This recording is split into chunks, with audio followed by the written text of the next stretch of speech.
The informal assessment that I chose to perform with Tanya was different work samples of math skills, including math calculation and math application. I chose this due to Tanya's extreme deficits in basic math skills.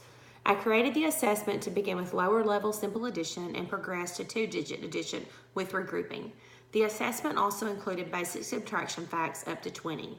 The assessment concluded with math application involving identifying pennies, nickels, dimes, and quarters. Tanya was also required to add each individual coin multiple times to give the correct amount. The assessment included a session to note Tanya's strengths and weaknesses. The assessment was graded by correct and incorrect responses. The assessment was conducted one-on-one and over a 2-day period.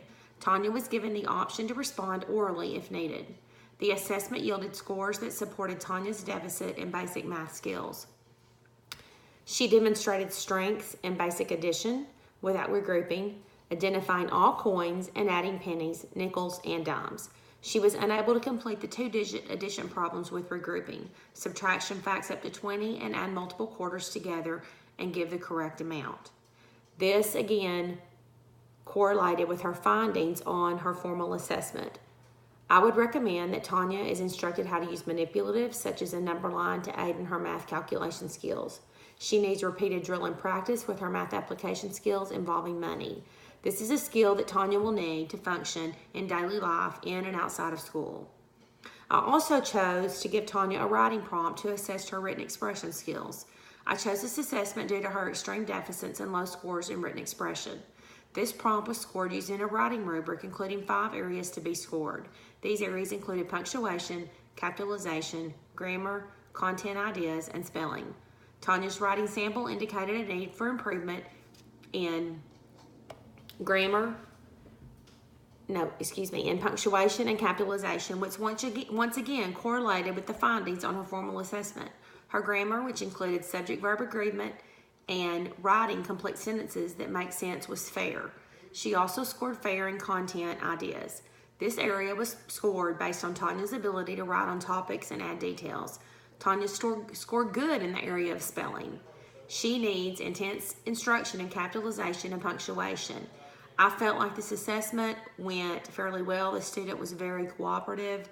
I felt like that she was more concerned about getting through with the assessment rather than getting the answers correct. She did have a number line there for her to use, which she did not pay any attention to. If I had to redo this assessment, I would probably shorten the number of math problems, and I could still get an idea of how Tanya could perform those math calculations. The writing prompt, she wrote very well, but she never ended a sentence. All of her paragraphs were one sentence, which indicates once again how the findings of her summary of her formal observation was she had trouble with capitalization and punctuation. I don't feel like we had any distractions. I feel like the assessment gave me what I was looking for. I felt like that's probably about what I was going to get with her. But overall, as far as anything changing the assessment, I would most likely just shorten it due to her.